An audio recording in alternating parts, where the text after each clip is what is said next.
ओम श्री परमात्मने नमः। श्री हरि चरण पर सब ऋषि मुनियों के चरणों में प्रणाम करता हूँ। सब संतजनों के चरणों में प्रणाम करता हूँ। इस मेरे भारत देश को प्रणाम करता हूँ। इस वीडियो को आप अंत तक सुने। इस वीडियो को सुनने वाले मेरे देश के हर कोने में घरों में बैठी माताएं के चरणों में संस्पर्श करता हूँ। बहनों भाइयों को प्यार नमस्कार, राम राम। यह वीडियो श्री कृष्ण अर्जुन संवाद का है। जब महाभारत युद्ध में अर्जुन धर्म संकट में था, तनाव में था, चिंताओं से घिर गया था, कोई निर्णय नहीं ले पा रहा था, थर थर काँप रहा था, तब भगवान की शरण में गया और भगवान ने गीता का उपदेश दिया और धर्म संकट से बाहर निकाला। अंत में विजय श्री का ताज पहनाया। इसलिए यह वीडियो सुनने मात्र से मानसिक तनाव, चिंताग्रस्त शारीरिक तनाव से मुक्ति मिलेगी। इसलिए आप सब श्रोतागण से मेरी विनती है, इस सुप्रभात में पुण्य का भागीदार बनकर जन कल्याण में अपना सहयोग देवें। वीडियो को ज़्यादा से ज़्यादा शेयर करें, लाइक करें। और अब आगे भगवान क्या कह रहे हैं अर्जुन को। असवथ सर्ववृक्षाणां देवर्षीणां च नारद गन्धर्वाणां चितररथ सिद्धानां कपिलो मुनि उच्च सर्वसमस्वानां विधिमामृतोद्भवम्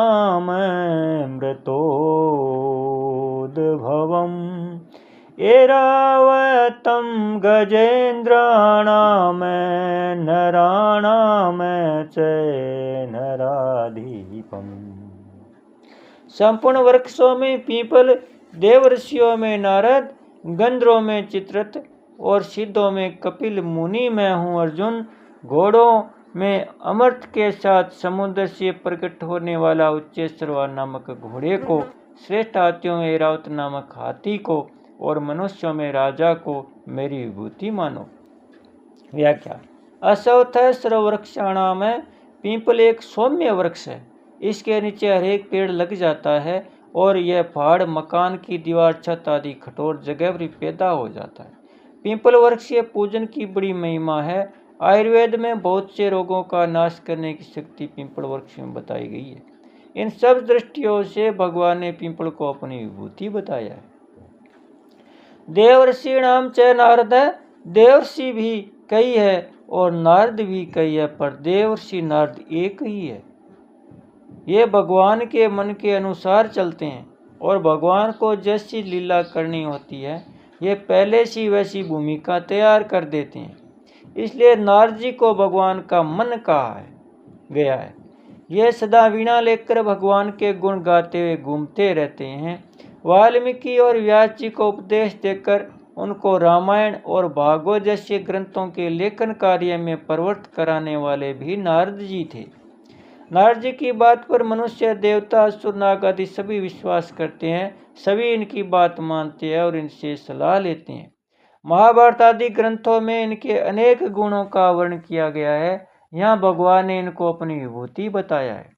गंधर्वाणाम चित्ररथ है। स्वर्ग के गायकों को गंधर्व कहते हैं और उन सभी गंधर्वों में चित्ररथ मुख्य रहते हैं।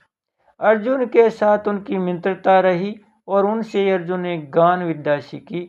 गान विद्या में अत्यंत निपुण और गंधर्वों में मुख्य होने से भगवान ने इनको अपनी विभूति बताया है। सिद्धाना में कपिलो मुनि, सिद्ध दो तरह के होते हैं। एक तो साधन करके सिद्ध बनते हैं और दूसरे जन्मजात सिद्ध होते हैं। कपिल जी जन्मजात सिद्ध है और इनको आदि सिद्ध कहा जाता है। ये कर्म जी के यहाँ देवहूति के गर्भ से प्रकट हुए थे। ये सांख्य के आचार्य और संपूर्ण सिद्धों के गणाधीश है। इसलिए भगवान ने इनको अपनी विभूति बताया है। इन सभी विभूतियों में जो विलक्षणता प्रतीत होती है वह मूलतः तत्वतः भगवान की है। अतः साधक की दृष्टि भगवान में ही रहनी चाहिए। उच्च सर्वसमाना विद्धि मामृतोद्भवम्। समुद्र मंथन के समय प्रकट होने वाले 14 रत्नों में उच्च सर्वा घोड़ा भी एक रत्न है। यह इंद्र का वाहन और संपूर्ण घोड़ों का राजा है। इसलिए भगवान ने इसको अपनी विभूति बताया है। ऐरावतम गजेंद्राणाम, हाथियों के समुदाय में जो श्रेष्ठ होता है उसको गजेंद्र कहते हैं। ऐसे गजेंद्रों में भी ऐरावत हाथी श्रेष्ठ है। उच्च श्रवा घोड़ों की तरह ऐरावत हाथी की उत्पत्ति भी समुद्र से हुई और यह भी इंद्र का वाहन है, इसलिए भगवान ने इसको अपनी विभूति बताया है। नराणाम च नराधिपम, संपूर्ण प्रजा का पालन संरक्षण शासन करने वाला होने से राजा संपूर्ण मनुष्यों में श्रेष्ठ है। साधारण मनुष्यों की अपेक्षा राजा में भगवान की ज्यादा शक्ति रहती है, इसलिए भगवान ने राजा को अपनी विभूति बतवाया है। यहाँ वर्तमान मनवंतर के मनु को भी राजा मान सकते हैं। इन विभूतियों में जो बलवत्ता सामर्थ्य है वह भगवान से ही आई है, अतः उसको भगवान की मानकर भगवान का ही चिंतन करना चाहिए। बोले श्री कृष्णचंद्र भगवान की जय हो, भक्तोर भगवान की जय हो, सत्य सनातन धर्म की जय हो।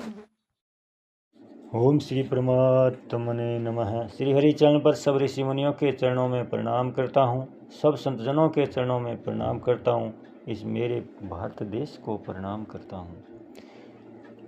इस वीडियो को आप अंत तक सुने। इस वीडियो को सुनने वाले मेरे देश के हर कोने में घरों में बैठी माताएं के चरणों में संस्कार करता हूँ।